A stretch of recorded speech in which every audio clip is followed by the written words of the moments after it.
簡単なのに運がてんこ盛り、贅沢ですよね。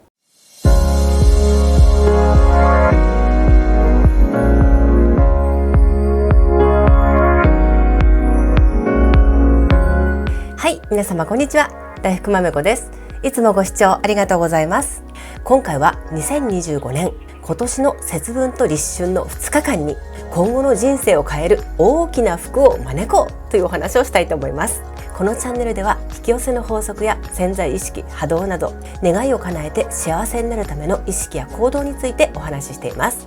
グッドボタンとチャンネル登録、そして通知のベルボタンもよろしくお願いいたします。各種 SNS もフォローよろしくお願いいたします。はい、では今回は2025年を奇跡の年に大きな福を招く立春と節分の過ごし方というテーマでお話ししたいと思います。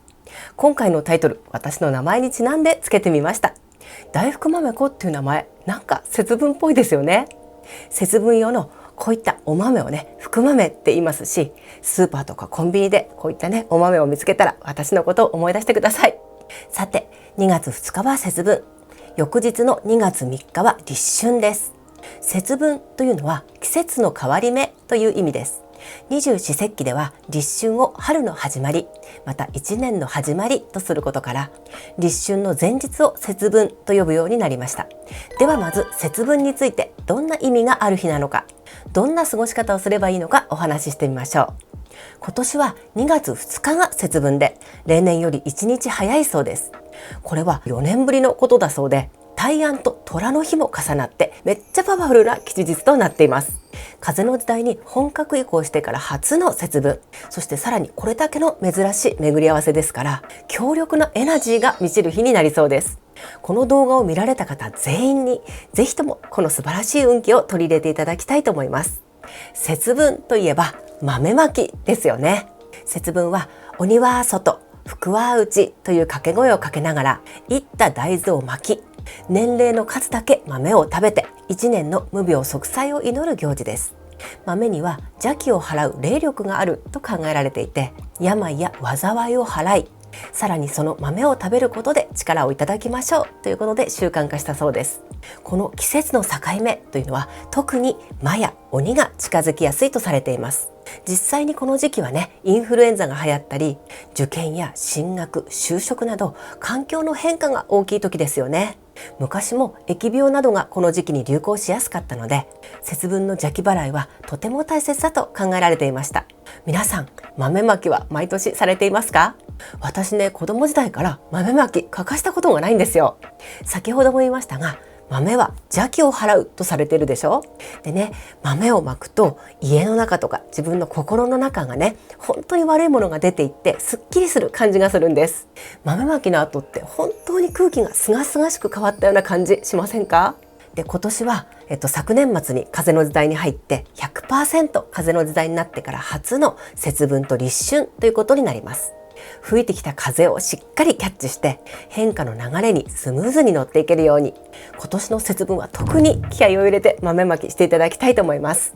で、豆はただまけばいいというものじゃなくて、家の中から邪気を退散させるんだ。自分の心や体の中にいる鬼、つまり悪いものを全部追い出すぞっていう気持ちでやっていただきたいと思います。はい、では皆さん、ここで質問です。皆さんの心の中にいる鬼ってどんな鬼だと思いますか？怠け鬼、言い訳鬼、不平不満の文句鬼、三日坊主鬼、怒りんぼ鬼、くよくよ鬼、執着鬼、自分に厳しい鬼、諦めやすい鬼、いろんな鬼がいますよね。私もたくさん鬼がいます。でね、この鬼ってほっとくと増えちゃうんですよ。細胞分裂するみたいにね、いつの間にか増えてるの。でね、このハートの中を覗くとちっちゃい鬼たちがね、みんなでどんちゃん騒ぎしているイメージ、なんかわかりません？ほっとくとね、いつの間にかその鬼たちに心を占領されちゃうんです。でも節分に豆まきをするとやばいって言ってパーってね、一気に退散しちゃうんです。なので年に1回は豆まきをして大掃除をしましょう。そしてできればね、節分の前には家のお掃除もして、で古いものとか使ってないものは潔く手放して家の中をきれいにしておきましょう。で、最後の仕上げに目に見えない邪気も一掃するつもりで豆をまきましょう。空間浄化っていうのかな、セージとかお香を焚いたりね、塩を巻くような感じですかね。で、大きな声で鬼は外福は内ってやるのはご近所迷惑になるかなって遠慮しちゃったり、恥ずかしくて言えないってね、無言で巻いてらっしゃる方も多いと思うんですけど、でも言霊っていうのはね、この声の振動、バイブレーションにパワーがあるわけですから、できれば声を出してやってください。たとえ小声でも声を全く出さないよりはいいので、ちゃんと声に出してみましょう。私もね、豆まきいつも夜にやるので小さな声でやっています。でも効果はバッチリありますよ。あとね、年齢と同じ数の豆を食べるといいって言われてますけど、私たち、50代以上になってくるとちょっとなかなか厳しくないですか？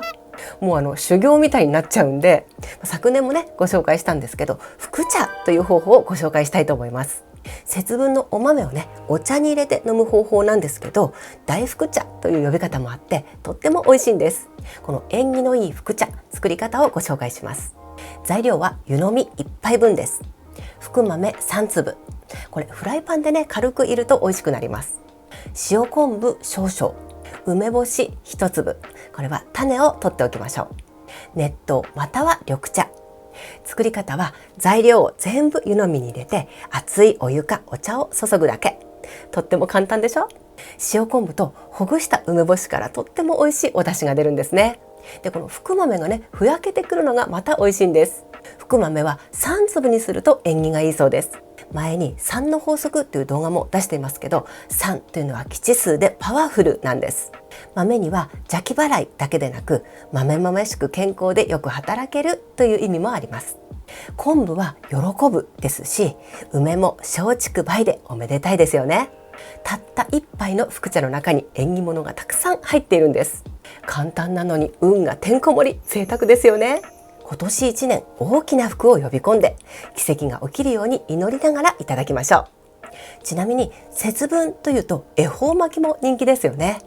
戦国武将が験担ぎでやっていたという説や、江戸時代に大阪の商人たちが商売繁盛や無病息災を願って食べたのが起源とされています。昔はね、恵方巻きってそれほど聞かなかったのに、急にブームになったのはなんかね、セブンイレブンとか海苔業界が仕掛け人なんじゃないかって言われているそうです。もともとお寿司ってね、縁起のいい食べ物ですし、その年の恵方もありますから、イベントとして楽しむことで福を招く効果が期待できます。恵方とは年徳神という神様がいらっしゃる方角で、毎年変わります。今年2025年の恵方は西南西やや西寄りだそうです。スマホのねコンパスアプリだと255西となるそうです。私の iPhone のアプリだとこんな感じです。皆さんもね、無料のコンパスアプリを入れると分かりますよ。恵方巻きを食べる際はよそ見をせず、その年の恵方、今年だとね、西南西の少し右の方を向いて、で神様にお願いをしながら黙って食べましょう。口から間が入ってこないように喋らずに食べることが大事だそうです。でね、1本全部一気に食べきった方がいいなんて言われますけど、最近の恵方巻きね、めっちゃ大きいのもあるからちょっと難しいですよね。なので恵方を向いてね、で願い事をしている間だけ黙って食べるか、または食べきれるだけの長さにあらかじめ切っておくのもいいと思います。こういった伝統行事を大事にして健康や福を願うことで陽の気が入り、運気が上がりますから、楽しんでやってみてください。はい、ではここからは節分の翌日2月3日の立春についてお話ししていきます。立春は二十四節気の一つで、旧暦での暦の上での1年のスタート、春の始まりという日になります。でね、3月20日の春分の日はというと、天体の動きで決まるので、宇宙的なサイクルで見た1年の始まりという感じでしょうか。私的には節分と立春はエネルギーの転換点、新しいステージへの扉が開くタイミングで、そして本格的に動き出すのは3月20日の春分からという受け止め方です。立春頃ってね、まだ寒いんですけど、お日様の光の中にね、少しずつ春らしさ、陽の気が増えているのを感じると思います。花粉もね、飛び始めますしね。厳しく辛かった冬の時期はもう終わり、豆まきなどで邪気を払って、さあここから春だ、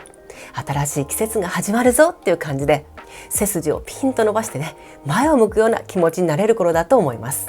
立春からはこれまでの我慢とか、辛かった出来事の中にも少しずつ明るい春の日差しが差し込んでくるような感じがするでしょう。そしてほっとするような出来事とか、新しいスタートを決心するようなこともあるでしょう。ですからこの節分と立春の2日間はポジティブで明るいエネルギーを感じられると思います。年末頃から風の時代に本格移行したのを現実の流れでもね感じることが皆さんもあると思います。アメリカの大統領がトランプさんに交代したり、元スマップの中居正広さんとフジテレビの問題が浮上して役員の入れ替えがあったりね、まさに破壊と再生という流れになってきていると思います。で、立春前後から破壊を乗り越えて再生へとね向かう動きがますます活発になってくると思います。皆さんも何かきっとね、昨年末頃からこれまでの思い込みとか常識が一旦崩れて新しい意識を持つことを促されるような流れになっていた方も多いんじゃないかと思います。で、これまではね周りに変わってほしいと思っていたことも実は自分の内側の意識の問題だったんだって気づきがあったり、または柔軟にね臨機応変に対応していくことが求められるようなね方も多かったと思います。ついていくのがやっとだったり、まだねどう対応していいかわからなくて戸惑っている方もいらっしゃるでしょう。この節分そして立春を境に古い思い込みを手放して、もっと自由でのびのびした発想や行動を自分に許可してください。そして我慢はもうおしまい。自分の人生はこれから自分が思い通りに作っていこう。自分の可能性はまだまだ無限大なんだという意識を持って過ごしてほしいと思います。また目に見えない神様やご先祖様、周りの人たちにも改めて感謝の気持ちを持つといいですね。この2日間に神社参拝をするのもおすすめです。節分と立春のエネルギーをしっかり受け取って、自分の本当にやりたいことを再確認する機会にすることで、今年1年を奇跡の年にでき、さらに今後の人生の大きな転換点にできると思います。ちなみに皆さん、立春大福ってご存知ですか？立春に大福を食べることが開運行動になるそうです。豆大福のお餅に入っているお豆や中のあんこに使われている小豆が邪気を払うんだそうです。他にも立春豆腐といって豆製品のお豆腐をいただくのも良いそうです。節分と立春はお豆と大福が縁起物ということで、私の日だってね勝手に一人で盛り上がっております。大福豆子 2days っていうことでね、なんかバンドのライブみたいですけどとっても大きなエネルギーに満ちている2日間ですので、豆まきなどで邪気や魔を払って今後の人生の大きな飛躍のステップにしてほしいと思います。皆さんの人生が大きく好転する節目となる2日間にしてくださいね。はい、いかがだったでしょうか。今回は2025年人生が大好転する節分と立春の過ごし方というテーマでお話ししてみました。参考になれば幸いです。今回のお話が良かったと思われた方はグッドボタンとチャンネル登録、そして通知のベルボタンもよろしくお願いいたします。それではまた次回もお楽しみに。鬼は外。